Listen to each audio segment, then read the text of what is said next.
नमस्कार विद्यार्थी मित्रांनो, welcome to textbook super coaching. या सेशन मध्ये आपण एक महत्त्वाचा मुद्दा डिस्कस करणार आहोत. आपल्याकडे आता बघा अलीकडच्या काळामध्ये बरेच विद्यार्थी आता नवीन आलेले आहेत आणि या नवीन विद्यार्थ्यांसाठी आपण हे लेक्चर येथे घेतोय. एक कॉमन डाऊट होता, तो कॉमन डाऊट होता 2025 बद्दल, की 2025 मध्ये आयोगाचा पॅटर्न राज्यसभेचा बदलतोय. तर या बदलत्या पॅटर्न नुसार आपण कशा पद्धतीने आता सुरुवात केली पाहिजे, कारण जर आता सुरुवात केली आपण आता आपण सप्टेंबर किंवा ऑक्टोबर 2023 मध्ये आहोत.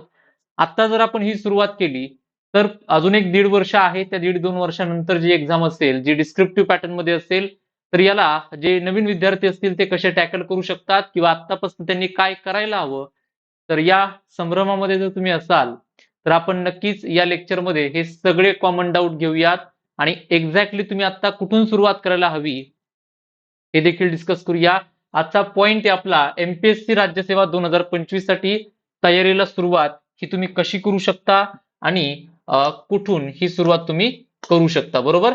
चला सुरुवात करूया सेशनला. काही बेसिक इन्फॉर्मेशन आहे. जर तुम्ही 2024 मध्ये राज्यसेवेचं प्रिपरेशन करत असाल, जर कोणी विद्यार्थी आता 2024 मध्ये देखील तयारी करत असतील, तर तुमच्या सर्वांसाठी आपण विजयपथ नावाची एक बॅच सुरू केलेली आहे.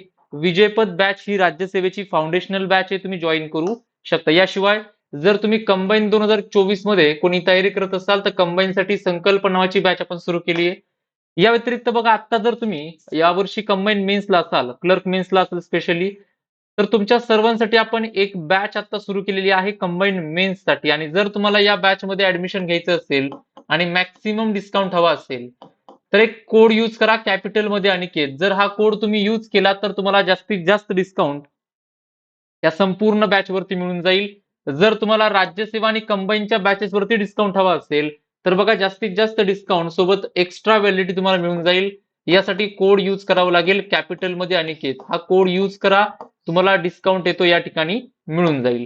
बाकी टेलिग्रामला आणि व्हॉट्सअपच्या ग्रुपला नसाल तर लेक्चर शेवटपर्यंत पहा. मी शेवटी तुम्हाला टेलिग्राम आणि व्हॉट्सअपला कसं ऍड व्हायचं याबद्दल सगळी माहिती देईल.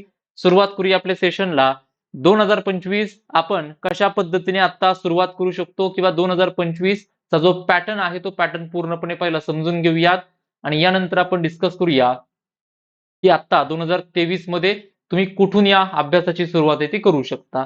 आता ज्या वेळेस आपण 2025 बद्दल बोलतोय, बरोबर, तर 2025 मध्ये आयोगाचा जो पॅटर्न बदलतोय, तर बघा कोणकोणत्या गोष्टी बदलतायत. अभ्यासक्रम बदललेला आहे, म्हणजे सिलेबस बदलतोय. आयोग प्रश्न विचारण्याचा जे पॅटर्न आहे तो बदलतो आहे.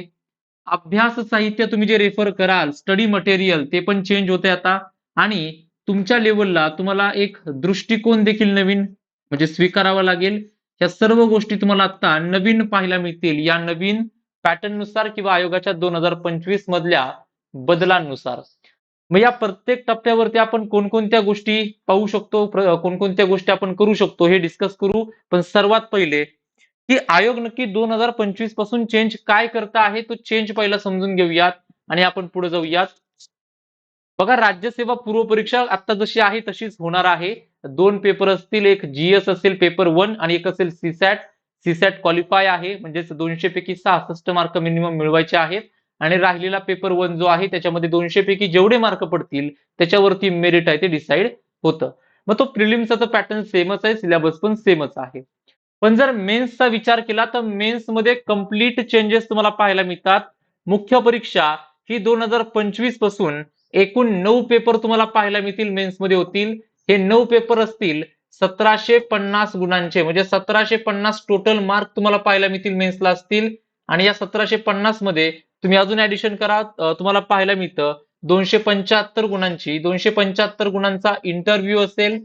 यामुळे तुमचं जे टोटल फायनल राज्यसेवेचा रिझल्ट लागेल तो लागेल 2025 एवढ्या मार्कांमधून. म्हणजे 2025 लाच आपण पॅटर्न स्वीकारतोय आणि 2025 हे टोटल मार्क एमपीएससी राज्यसेवेच्या फायनल जे आपण म्हणतो लिस्ट लागेल त्यासाठी कन्सिडर केले जातील. सो हे सुरुवातीला बेसिक स्ट्रक्चर आहे आपल्या नवीन सिलेबसचं. यानंतर पेपरचा जर विचार केला आपण तर आपले 9 पेपर मेन्स मध्ये आहेत. त्यातला सर्वात पहिला पेपर आहे मराठीचा. मराठीचा जो पेपर आहे, हे सगळे पेपर लक्षात ठेवा तुम्हाला द्यावे लागतात. कोणताही पेपर या ठिकाणी असं नाही की सर 9 मधले 8 देऊ शकतो का, तसं काही नाहीये. सगळे पेपर द्यावे लागतात, कंपल्सरी पेपर आहेत. बरोबर. पहिला पेपर आहे पेपर क्रमांक 1 मराठीचा पेपर आहे. मार्क आहे 300. 300 गुणांचा हा पेपर आहे. 10वीच्या लेवलचा दर्जा, माध्यम मराठी, 3 तासांचा वेळ. आणि लक्षात ठेवा सर्वात महत्वाचं हे पेपर आहेत वर्णनात्मक किंवा पारंपरिक म्हणजे डिस्क्रिप्टिव्ह पॅटर्नचे. डिस्क्रिप्टिव्ह म्हणजे लिहावं लागतं उत्तर आपल्याला मोठमोठ्या शब्दांमध्ये किंवा 250 शब्द 150 शब्द यामध्ये. आणि सर्वात महत्वाचा मुद्दा की हा पेपर आहे अर्हताकारी किंवा क्वालिफाईंग म्हणजे तुम्हाला 300 पैकी 25% गुण ऍटलिस्ट मिळवावे लागतील जर तुम्हाला मेन्स मध्ये पुढे जायचं असेल तर. 300 पैकी 25% गुण म्हणजे मराठीमध्ये 300 पैकी ऍटलिस्ट 75 मार्क तुम्हाला मिळवावे लागतील. अगेन इंग्रजीचा पेपर क्रमांक 2 तुम्हाला पाहायला मिळतो. इंग्रजीचा जो दुसरा पेपर आहे 300 गुणांचा आहे. 10वीच्या लेवलचा दर्जा, इंग्रजी माध्यम, 3 तासाचा वेळ, डिस्क्रिप्टिव्ह पॅटर्न आहे आणि 25% मार्क तुम्हाला मिळवावे लागतील. या दोन पेपरमध्ये जर तुम्ही 25% म्हणजे मराठीमध्ये 25%, 300 पैकी 75, इंग्लिशमध्ये 25% म्हणजे 300 पैकी 75 एवढे मार्क जर मिळवले तर तुमचे पुढचे पेपर चेक केले जातील. जर इथं मिळवायला काही प्रॉब्लेम झाला तर पुढे तुम्ही कितीही चांगली उत्तर लिहिली असतील, भले तुम्ही टॉपर येऊ शकता जीएस मध्ये, तरी देखील जर हे दोन क्वालिफाईंग पेपर क्वालिफाय नाही झाले तर पुढचे पेपर चेक होत नाहीत. बरोबर. त्यासाठी आपल्याला काय लक्ष द्यायचं या ठिकाणी की हे दोन पेपर जरी क्वालिफाईंग असले, क्वालिफाईंगचा अर्थ काय की मराठी आणि इंग्रजी मेन्सचे जे पेपर आहेत याचे तुम्हाला फायनल मार्क पकडले जात नाहीत. जी तुमची लिस्ट लागेल ना शेवटी 2025 गुणांची, त्या 2025 मध्ये मराठी आणि इंग्रजीचे मार्क पकडले जात नाहीत. तिथं फक्त 300 पैकी 75 गुण आपल्याला मिळवायचे आहेत. एवढाच अभ्यास या ठिकाणी आपल्याला करायचा आहे. फक्त 75 चा नाही, ऑफकोर्स ट्राय करा की 150 साठी, बरोबर, 200 साठी, तेव्हा ते 75 पर्यंत ऍटलिस्ट मिळतील आपल्याला. सो ह्या दोन पेपरला त्या पद्धतीने आपल्याला प्रिपेअर करायचंय. पुढचा जो पॅटर्न तुम्हाला पाहायला मिळतो, सर 9 पैकी 2 पेपर झाले, आता राहिलेले पेपर कोणते आहेत? तर पेपर क्रमांक 3 तुम्हाला पाहायला मिळतो, तो आहे निबंधाचा पेपर म्हणजे एसे रायटिंग आणि 250 गुणांचा हा पेपर तुम्हाला पाहायला मिळतो. मराठी व इंग्रजी माध्यम, 3 तासांचा वेळ.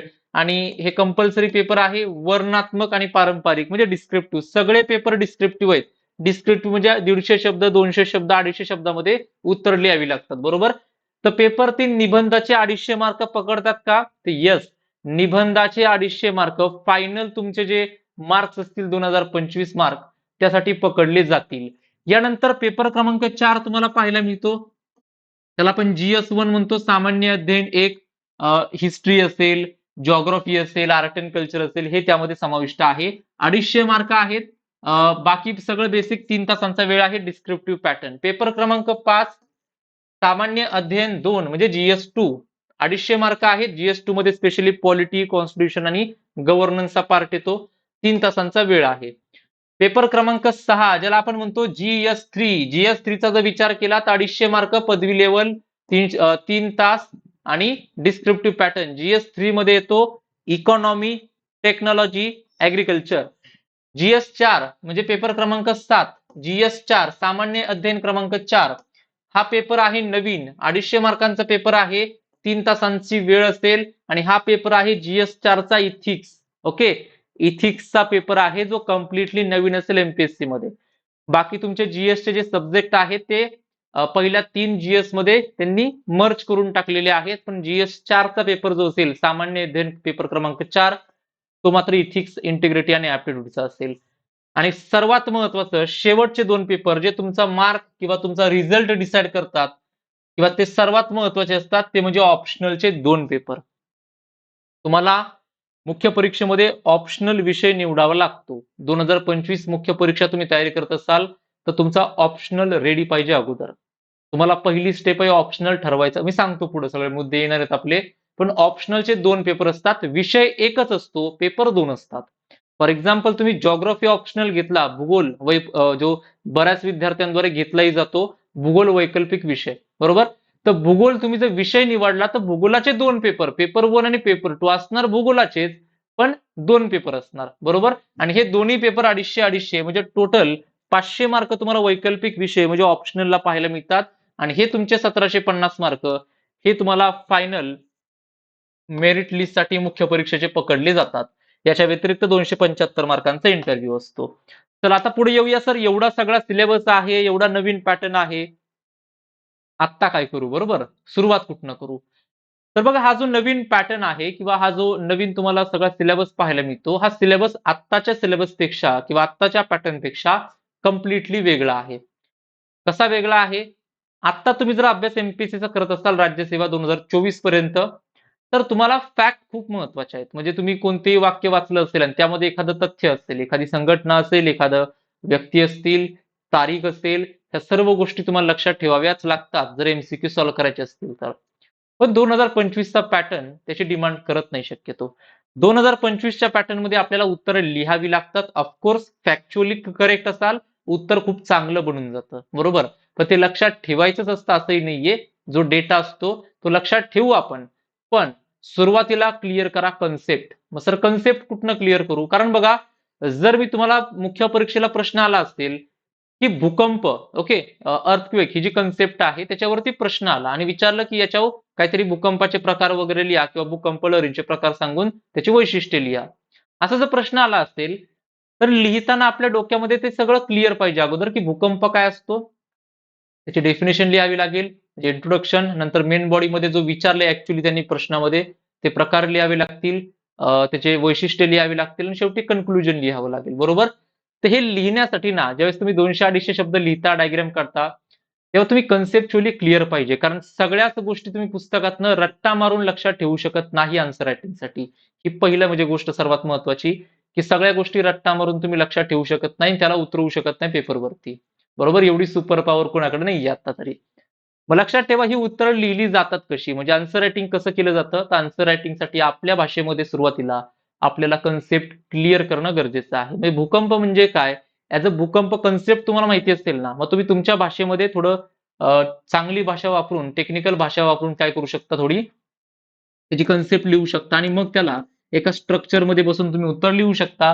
पण यासाठी तुमच्या कन्सेप्ट क्लिअर पाहिजे आणि कन्सेप्ट कुठून क्लिअर होतील? कन्सेप्ट क्लिअर होतील तुमच्या स्टेट बोर्डची पुस्तकं आणि एनसीईआरटी मधून. स्टेट बोर्ड और एनसीईआरटी नाहीये, स्टेट बोर्ड आणि एनसीईआरटी आहे. अगोदर आतापर्यंत विद्यार्थी विचारायचे सर स्टेट बोर्ड करू की एनसीईआरटी करू? आता मी सजेस्ट करेल की स्टेट बोर्डही करा आणि एनसीईआरटी पण करा. कारण हा जो नवीन पॅटर्न आहे तो जास्त आपल्याला काय करतो, एरिया वाढवून देतो अभ्यासाचा. बरोबर? सो आपण कव्हर करणे हे गरजेचं आहे. तर बेसिक कन्सेप्ट म्हणजे आतापासून काय करा, तुम्ही स्टेट बोर्ड एनसीईआरटी वाचायला सुरुवात करा. त्याच्या शॉर्ट नोट्स काढा. जर एखादी कन्सेप्ट दिली असेल आणि त्याची 8 वैशिष्ट्ये दिली असतील, तर त्याचे माइंड मॅप तयार करा आणि हे नंतर काय करा, तुम्ही रिवाइज देखील करा. आपोआप तुम्हाला हे सगळे 8ही मुद्दे आठवतील आणि तुम्ही त्याचं उत्तर लिहू शकता. बरोबर?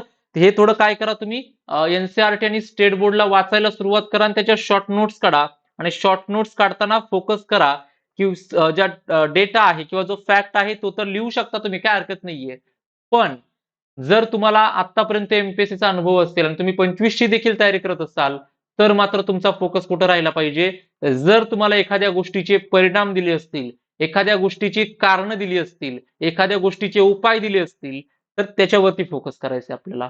आतापर्यंत आपण त्याच्यावरती फोकस करत नाही जुन्या पॅटर्न मध्ये. आपण काय करतो, कारण आहेत ना, मग लॉजिकली मी कारण एमसीक्यू मध्ये सॉल्व्ह करू शकतो. उपाय विचारतील तो उपाय मी लॉजिकली सॉल्व्ह करू शकतो. कारण ह्या गोष्टी आपण जनरली समोर आल्यानंतर एमसीक्यू मध्ये सोडवू शकतो. 4 पैकी 1 निवडणं सोपं असते. बरोबर? जर असे जनरल प्रश्न आले तर. पण त्याच जागी जर तुम्हाला एक म्हणलं की एखाद्या गोष्टीची 10 वैशिष्ट्ये लिहा. 2-3 आठवतील, पण पुढचे जे राहिलेले 7-8 वैशिष्ट्ये ते नाही आठवत. मग हे आठवण्यासाठी काय करावं लागेल? वाचताना त्या गोष्टी आपल्याला थोडंसं शॉर्ट नोट्स मध्ये कन्व्हर्ट करावं लागतील आणि नंतर त्याला मल्टिपल टाइम रिवाइज करावं लागेल. हे काम तुम्ही सर्वात पहिले करू शकता. दुसरा जो पॉइंट आहे तो आहे करंट अफेअरचा. ज्या पॅटर्नसाठी तुम्ही आता तयारी करताल ना, 2025 चा पॅटर्न आहे आपला, नवीन पॅटर्न. या 2025 चा पॅटर्न हा खूप जास्त डिपेंड करतो करंट अफेअर्स वरती. मुख्य परीक्षा असेल किंवा पूर्व परीक्षा. जर आपल्या एमपीएससी आयोगाने पूर्व परीक्षेमध्ये जास्त मेजर चेंजेस नाही केले, तर पूर्व परीक्षेला येणारे 15 जे करंट अफेअरचे क्वेश्चन्स आहेत तेवढे तर येतीलच. पण जर त्यांनी पूर्व परीक्षेमध्ये युपीएससी सारखा चेंज केला, जसा सिलेबस तिकडून घेतलेला आहे त्या पद्धतीचा, जर त्यांनी पेपर पॅटर्न पण युपीएससीचा घेतला, तर युपीएससी मध्ये आता 35 ते 40 प्रश्न 100 पैकी जवळपास मिनिमम सांगतोय 35 ते 40 प्रश्न हे डायरेक्टली करंट अफेअर बेस असतात. म्हणजे करंट अफेअरच्या आधारावरती असतात. विचार करा, 35 ते 40 मिनिमम. काही वेळेस ते प्रश्न 50 पर्यंत देखील जातात. पेपर मधले निम्मे प्रश्न हे करंट अफेअरच्या गोष्टींवरती आधारित येतात, भले ते स्टॅटिक मधले असतील. तो जो अप्रोच त्यांनी स्वीकारला तर आपल्याला करंट अफेअर खूप महत्वाचं आहे. बरोबर? म्हणजे त्या 15 प्रश्नांच्या व्यतिरिक्त. दुसरा मुद्दा मुख्य परीक्षा. यूपीएससीची मुख्य परीक्षा ही खूप जास्त करंट बेस म्हणजे करंट अफेअरच्या गोष्टींवरती आहे. अनेक गोष्टी, अनेक प्रश्न तुम्हाला ते करंट अफेअरच्या आधारावरती विचारतात. एमपीएससी सुद्धा मेन्सला, प्रिलिमला जर नाही अप्रोच बदलला त्यांनी तर मेन्सला 100% बदलतील. मेन्समध्ये येणारे प्रश्न हे खूप जास्त तुम्हाला करंट अफेअरच्या ओरिएंटेड किंवा करंट अफेअरच्या गोष्टींवरती असलेले पाहायला मिळतील. फॉर एक्झाम्पल एक उदाहरण सांगतो. मणिपूरचा इश्यू सर्वांनी ऐकला असेल, गेल्या 2 महिन्यापासून खूप चर्चेमध्ये आहे. तर मणिपूरचा इश्यू आता जर आपण पाहिला नाही ऍज अ एमपीएससीचा ऍस्पिरंट म्हणून किंवा एमपीएससीचा विद्यार्थी म्हणून, तर आत्ताच्या पॉइंटला मणिपूरवरती जर फॅक्ट सोडल्या तर त्या इश्यूवरती कोणताही प्रश्न तुम्हाला परीक्षेमध्ये इंटरव्ह्यूला विचारतील, पण परीक्षेमध्ये तयार होऊ शकत नाही. कारण एमसीक्यू कसा विचारणार, बरोबर? फॉर एक्झाम्पल कॅनडा भारताचा इश्यू आता चालू आहे, बरोबर? तर कॅनडा आणि भारताचा जो वाद चालू आहे तो वाद तुम्हाला कॅनडाबद्दल फॅक्ट विचारू शकतात, पण त्या इश्यूवरती प्रश्न नाही येत आता, त्याच्यावरती एमसीक्यू नाही येऊ शकत. पण जर 2025चा अप्रोच पाहिला ना आपण, तर या फॅक्ट पेक्षा मणिपूर इश्यू काय आहे, सुप्रीम कोर्टमध्ये सुप्रीम कोर्टने एखादं जजमेंट दिलं असेल तर ते काय आहे, वुमन रिझर्वेशन बिल काय आहे, महिला आरक्षण विधेयक काय आहे, कॅनडा भारताचा इश्यू काय आहे, तो इश्यू समजून घ्यावा लागतो. कारण ते लिहावं लागतं आपल्याला GS2 च्या पेपरमध्ये, तिथं इंटरनॅशनल रिलेशन्सचा पार्ट येतो. सांगण्याचा उद्देश समजतोय, आता जे करंट अफेअर कव्हर करतो आपण ते खूप वेगळे असतात. आपण फक्त फॅक्ट कव्हर करतो, फॅक्ट लक्ष करतो आपण, कारण ते रिक्वायरमेंट आहे आताची. पण जर 25 ची तयारी करत असाल तर करंट अफेअर्स मधले इश्यू जे आहेत सगळे, त्याला तुम्हाला खूप चांगल्या पद्धतीने कव्हर म्हणजे करावं लागेल. आपण ते घेऊयाच कालांतराने, आणि त्याला तुम्हाला नोट्स मध्ये पण काय करावं लागेल, कन्वर्ट करावं लागेल. या गोष्टी लक्षात ठेवा. स्टेट बोर्ड एनसीईआरटी वाचण्याबरोबर आत्तापासून तुम्ही न्यूज पेपर देखील वाचा. ज्या भाषेमध्ये तयारी करता, इंग्रजीमध्ये करत असाल तर द हिंदू वाचा, मराठीमध्ये करत असाल तर तुम्हाला लोकसत्ता आहे, महाराष्ट्र टाइम्स आहे, बरेच पेपर आहेत. तर त्यातला कोणताही एक पेपर तुम्ही वाचू शकता. हे खूप इम्पॉर्टंट आहे करंट अफेअर. याला तुम्ही आत्तापासून सुरुवात करून द्या, तेव्हा तुम्हाला 1-2 वर्षानंतर समजेल, जेव्हा तुम्ही एक्झाम द्याल, की नक्की काय काय महत्वाचं आहे. याची सुरुवात आजपासूनच करा. ऑप्शनल पेपर, आपल्या मेन्समध्ये 2 पेपर असतात शेवटचे 250-250 मार्कांचे, आणि ते असतात ऑप्शनलचे. पेपर 1 आणि पेपर 2 ऑप्शनलचा. विषय 1 निवडायचा असतो, पेपर 2 असतात. 500 मार्क जे असतात ऑप्शनलचे हे तुमची रँक डिसाईड करतात फायनली. कारण इथंच खूप मोठा डिफरन्स येतो. GS1, GS2, GS3 आणि GS4 मध्ये कॉमन मार्क पडतात. ऑलमोस्ट स्कोर करायचा चान्स किंवा ती एज मिळवायचा चान्स थोडा कमी राहतो. एज मिळू शकते या नवीन पॅटर्न मध्ये एसे रायटिंग मध्ये म्हणजे निबंधामध्ये, आणि इथिक्स मध्ये, आणि ऑप्शनल मध्ये. जो सर्वात जास्त एज कुठं मिळतं, ऑप्शनल मध्ये. मग ऑप्शनल तुम्ही आतापासून प्रिपेअर करा. ऑप्शनल ही साधी गोष्ट नाहीये, मी तुम्हाला डायरेक्टली सांगतो. फक्त म्हणजे तुम्हाला चांगलं वाटावं म्हणून सांगणार नाही की सोपं आहे. ऑप्शनल ही कठीण गोष्ट आहे, बरोबर? त्यासाठी तुम्हाला डेडिकेटेड 1 वर्ष द्यावं लागेल. 8-9 महिने किंवा 1 वर्ष द्यावं लागेल, तेव्हा तुमचा तो विषय चांगल्या पद्धतीने तयार होऊ शकतो. त्यामुळे तुम्ही एक काम करा, ऑप्शनल डिसाईड करणं हीच मुळात लेंदी प्रोसेस असते. 26 विषय आयोगाने दिलेले आहेत, त्यातला कोणता विषय तुम्हाला आवडतो, आवडतो म्हणण्यापेक्षा कोणता खरंच इंटरेस्टिंग वाटतो, त्यामध्ये तुम्हाला अभ्यास करताना कधी बोर होत नाही, बरोबर? कदाचित तुमचं उत्तर असं असेल, सर असा एकही विषय नाही जिथे मला बोर होत नाही. सगळे विषयामध्ये बोर होतं, बरोबर? एक टाइम आल्यानंतर. पण त्यातली त्यात तुम्हाला त्यात निवडावा लागेल की हा विषय जो आहे तो आपल्यासाठी सुटेबल आहे. मग तो निवडण्यासाठी 1 महिना लागेल, 2 महिने लागतील, लागू द्या. पण पहिले सगळे अनालिसिस करा आणि मग तो विषय डिसाईड करा. ऑप्शनल डिसाईड करण्यामध्ये खूप साऱ्या गोष्टी येतात. तुमचा इंटरेस्ट आहे का? तो विषय स्कोरिंग आहे का? त्या विषयाला तुम्हाला स्टडी मटेरियल अवेलेबल आहे का? गाईडन्स आहे का? हे सगळं महत्वाचं राहतं. तर हे तुम्ही डिसाईड करा आणि त्यानंतर ऑप्शनल एकदा ठरवून घ्या लवकरात लवकर. जितक्या लवकर ठरवाल आणि जितक्या लवकर अभ्यासाला सुरुवात कराल तेवढं चांगलं होऊन जाईल. आन्सर रायटिंगची प्रॅक्टिस काही नवीन गोष्ट नसते, लक्षात ठेवा. जे आतापर्यंत कॉलेजमध्ये तुम्ही करत आलेला आहात तेच आहे, फक्त थोडा फॉर्मॅट वेगळा असतो. इथं तुम्हाला 3 फॉर्मॅटमध्ये उत्तर लिहावं लागतं. सुरुवातीला आपण म्हणतो की सुरुवात करावी लागते, इंट्रोडक्शन लिहावं लागतं. नंतर मेन्स आन्सर रायटिंगमध्ये जो बॉडी पार्ट असतो तो लिहावा लागतो. ऍक्च्युअली प्रश्नाची डिमांड काय आहे ते लिहावं लागतं, आणि शेवटी कन्क्लुजन जे न्यूट्रल राहतं, कन्क्लुजन किंवा एन्थुजियास्टिक राहतं, म्हणजे आपण म्हणतो की एक पॉझिटिव्ह राहतं, ते तुम्हाला द्यावं लागतं, बरोबर? तर ह्या सगळ्या गोष्टी आहेत. पण हे कसं कराल? आन्सर रायटिंग ही फक्त आन्सर तयार करण्याची गोष्ट नाहीये, रायटिंगची पण प्रॅक्टिस असते, बरोबर? लिहिता आलं पाहिजे, तेवढी आपली सराव झाला पाहिजे लिहिण्याचा. आणि हा सराव कुठनं होईल तुमचा? करंट अफेअरच्या नोट्स मधनं. ज्या नोट्स तुम्ही रोज काढाल करंट अफेअरच्या त्या लिहित चला. ओके, झेरॉक्स वगैरे काढाल पण जितकं लिहाल ना तितकं सोपं जाईल, तितकं जास्त तुम्हाला इथं हेल्प होईल. लिहिण्याची प्रॅक्टिस करा, जास्तीत जास्त लिहा, कारण त्या मेन्सच्या 10 दिवसांच्या टाइम मध्ये किंवा जो काही टाइम असतो 1-2 आठवड्यांचा, तो टाइम खूप टफ असतो मेन्स आन्सर रायटिंगचा, कारण रिपीटेड पेपर असतात 3-3 तासांचे. ते 3-3 तास कंटिन्यू लिहावं लागतं. त्यामुळे ती सराव जर अगोदरपासून असेल तर चांगली गोष्ट आहे. तर हा एक तुम्ही काय करा, सवय लावून ठेवा, आपल्याला आन्सर रायटिंग करायचंय बाबा. बरोबर. तर हे सगळे पॉइंट्स होते. आय होप तुम्हाला तुमचे सगळे पॉइंट्स क्लिअर झाले असतील. तरी काय डाऊट राहिला असतील तरी कमेंट बॉक्स मध्ये सांगू शकता. तुम्ही जर व्हॉट्सअपच्या ग्रुपला ऍड नसाल, कोणताही डाऊट तुम्हाला असेल, तुम्ही या नंबरवरती व्हॉट्सअपला मला मेसेज करा. मी तुम्हाला ग्रुपला पण ऍड करेल. तुमचा काही डाऊट असेल तरी विचारू शकता. या नंबरचा स्क्रीनशॉट घ्या आणि नंतर व्हॉट्सअपला मेसेज करा. सुपर कोचिंग बद्दल माहिती सांगतो. सेशनला एक तर लाईक करा, आणि जर कोणी म्हणजे जर तुम्हाला हे लेक्चर आवडलं असेल, युजफुल वाटलं असेल, तर नक्कीच तुम्ही काय करू शकता, या लेक्चरवरती एखादी कमेंट करू शकता. म्हणजेच नंतर जे विद्यार्थी लेक्चर पाहतील त्यांना या लेक्चरचा जास्तीत जास्त फायदा येतो होऊन जाईल, किंवा ते पूर्ण पाहतील. बरोबर. चला पुढे जाऊया आपण. सुपर कोचिंग मध्ये आपण 40 पेक्षा जास्त video courses, mock test, notes, live classes, या व्यतिरिक्त ऑफलाईन क्लासेसचे रेकॉर्डिंग कव्हर करतो. तुम्हाला मिळून जातात. सोबत हे सगळे सुपर टीचर तुम्हाला गाईड करायला आहेत. आपल्या वेगवेगळ्या बॅचेस आहेत. राज्यसेवा 2024 साठी विजयपथ नावाची बॅच पाहायला मिळते. कंबाईन 2024 साठी संकल्प नावाची बॅच पाहायला मिळते. आता सेल चालू आहे, सेल अंतर्गत ऍडमिशन घेऊ शकता. कॅपिटलमध्ये अनिकेत कोड यूज करा, 65% तुम्हाला आता डिस्काउंट आहे तो मिळू शकतो. कंबाईन मेन्सला आपण बॅच सुरू केलेली आहे. 2024 राज्यसेवा प्लस कंबाईन साठी देखील बॅचेस सुरू आहेत. तुम्ही आपला कोड यूज करा, डिस्काउंट होईल, तुम्हाला प्राइस वरती ऍडमिशन करता येईल.